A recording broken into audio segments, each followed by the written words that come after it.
I mean, the way he fights, people love to see the fight, the heart that he showed.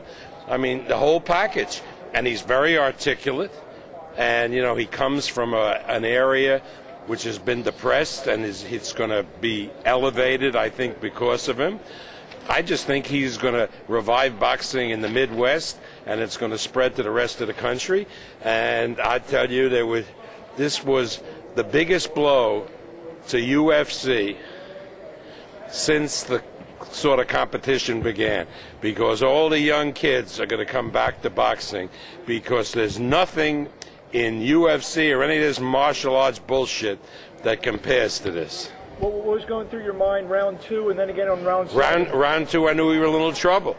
I mean, we knew we were in trouble. I mean, how many guys would have just thrown it in?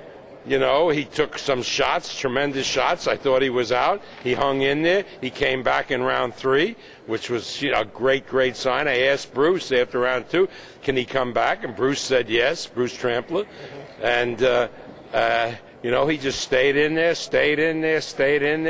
And the guy, you know, got tired of the angles that he was giving Kelly, so he started going back, straight back, and boy, you don't do that with Kelly Pavlik. How do you plan to negotiate the rematch? Well, first of all, there is a rematch clause. I think it would be silly to do an immediate rematch clause. That makes no sense. And Lou is a sensible guy, and, you know, after this is over, we'll sit down and we'll talk about it. But my feeling is that Kelly should do a title defense, Jermain should do a fight, and then maybe have a rematch. And keep it at 160 pounds. Neither guy had trouble making the weight. Bob, this is the second time that Kelly's gotten off the canvas like that and finished the deal. Well, he wasn't hurt in the Zuniga fight. I think that's the fight you're referring to, when he was on the canvas. But I was there. He was not hurt. He was hurt in the second round in this fight. There's no question about it. But, I mean, it really takes a fighter, a star, to get off the canvas after you're hurt and to come back, get back in the fight, and end up winning the fight. Heart of a champion. The heart of a champion. Where do you think this fight fits in the middleweight history? Well, I think it's one of the best middleweight fights that I've seen. You know, I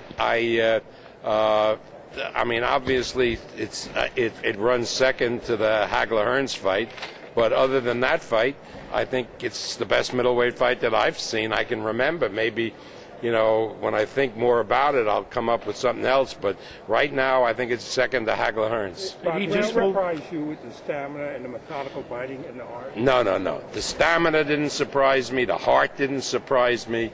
I was surprised that Jermain got him down and hurt in the second round. That shocked me. But the fact that Kelly got up and continued fighting, and the fact that Kelly had unbelievable stamina, really didn't. We weren't bullshitting anybody. I mean, let me tell you something. I have three main fighters. Him, Pavlik, Manny Pacquiao, and Miguel Cotto. And the one thing I guarantee all of you is those three guys come to fight, they're conditioned, they have energy to go 30 rounds, because they train like sons of bitches, and that keeps them in good stead when they get into a jam like this. So, yeah, it didn't surprise me. It really didn't surprise me that he had the stamina. The rematch is a big one, huh, Bob? The rematch can be a big one. It probably shouldn't come right away. I think each guy should fight the fight and then do a rematch by all means. At the end of the fight, I guess, was on the side of the ring that you were sitting on. What was going through your mind when you saw Taylor get hurt from that big right hand? The same thing that went through my mind when George Foreman knocked out Michael Moorer. Thank you, God. Bob, does he go to pay-per-view now, Pavlik, or I don't know pay-per-view. My feeling is that there's a lot to be gained fighting on HBO and not charging the public extra money. You get a bigger audience, and my goals for this kid are enormous in the sense of what a big star he can be. So, you know, frankly, I would take less to fight on a network. I would take less, and I know Kelly would, to fight on a network, because frankly, the money isn't everything, and money is everything down the line, but the immediate money, the immediate gratification is not everything. What about taking them to Ohio? I think that's great. I mean, why else? I mean, there are some other places that you might think of. Ohio, because I want to build up that following that's so great. Number one, that's obviously a big possibility. Number two is people have mentioned the fight with John Duddy, and that would be right before St. Patrick's Day weekend. I talked to Jim Dolan. That would be enormous in Madison Square Garden. And of course here, I mean, people from Youngstown, from Ohio, from all over the Midwest like to come to Atlantic City, and they can see him fight here. So I ain't taking him to Vegas. I'm not taking him to Vegas because right now he don't fit in Vegas. Would he go to Wales for Gonzaga? Well, sure. Why not? The same ring. It's the same friggin' ring. Your thoughts on the pro-Pavlik crowd tonight? They're great. I love the Youngstown people coming out, supporting the guys. That's what boxing needs. Boxing needs that type of following.